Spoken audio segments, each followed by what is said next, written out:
சென்னை விமான நிலையத்தில் நடிகரும் முன்னாள் எம்எல்ஏவுமான கருணாஸிடம் 40 துப்பாக்கி குண்டுகள் பறிமுதல் செய்யப்பட்டிருக்கிறது.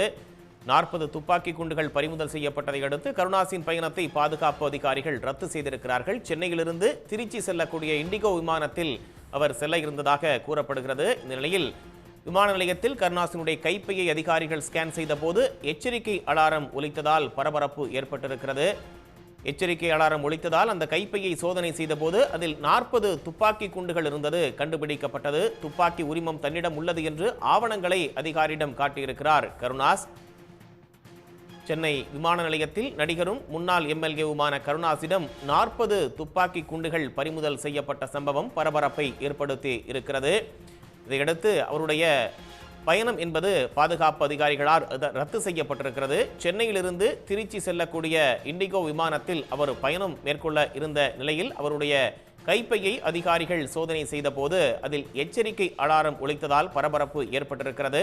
இந்த நிலையில் கைப்பையில் இருந்த 40 துப்பாக்கி குண்டுகள் கண்டுபிடிக்கப்பட்டு அவை அதிகாரிகளால் பறிமுதல் செய்யப்பட்டிருக்கிறது.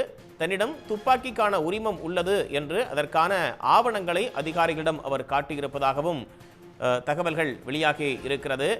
இந்த காரணத்தால் விமானம் 30 நிமிடங்கள் தாமதமாக புறப்பட்டு சென்றிருப்பதாகவும் சொல்லப்படுகிறது.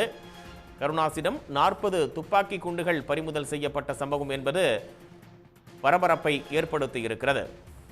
இதனையடுத்து துப்பாக்கி குண்டுகளை பறிமுதல் செய்த அதிகாரிகள் அவருடைய பயணத்தை ரத்து செய்திருக்கிறார்கள். சென்னையிலிருந்து திருச்சி செல்லக்கூடிய இண்டிகோ விமானத்தில் அவர் பயணம் செய்ய இருந்ததாக கூறப்படுகிறது. அவருடைய கைப்பையை சோதனை செய்தபோது எச்சரிக்கை அலாரம் என்பது ஒலித்திருக்கிறது. இதனையடுத்து அதிகாரிகள் அதனை சோதனை செய்தபோது பையிலிருந்து 40 துப்பாக்கி குண்டுகள் பறிமுதல் செய்யப்பட்டிருக்கிறது. இந்த சூழலில் தன்னிடம் துப்பாக்கிக்கான உரிமம் உள்ளது என்று அதற்கான ஆவணங்களை அவர் காட்டியதாகவும் சொல்லப்படுகிறது. உடனுக்குடன் செய்திகளை தெரிந்து கொள்ள சன் நியூஸ் பெல் ஐகானை கிளிக் பண்ணுங்க.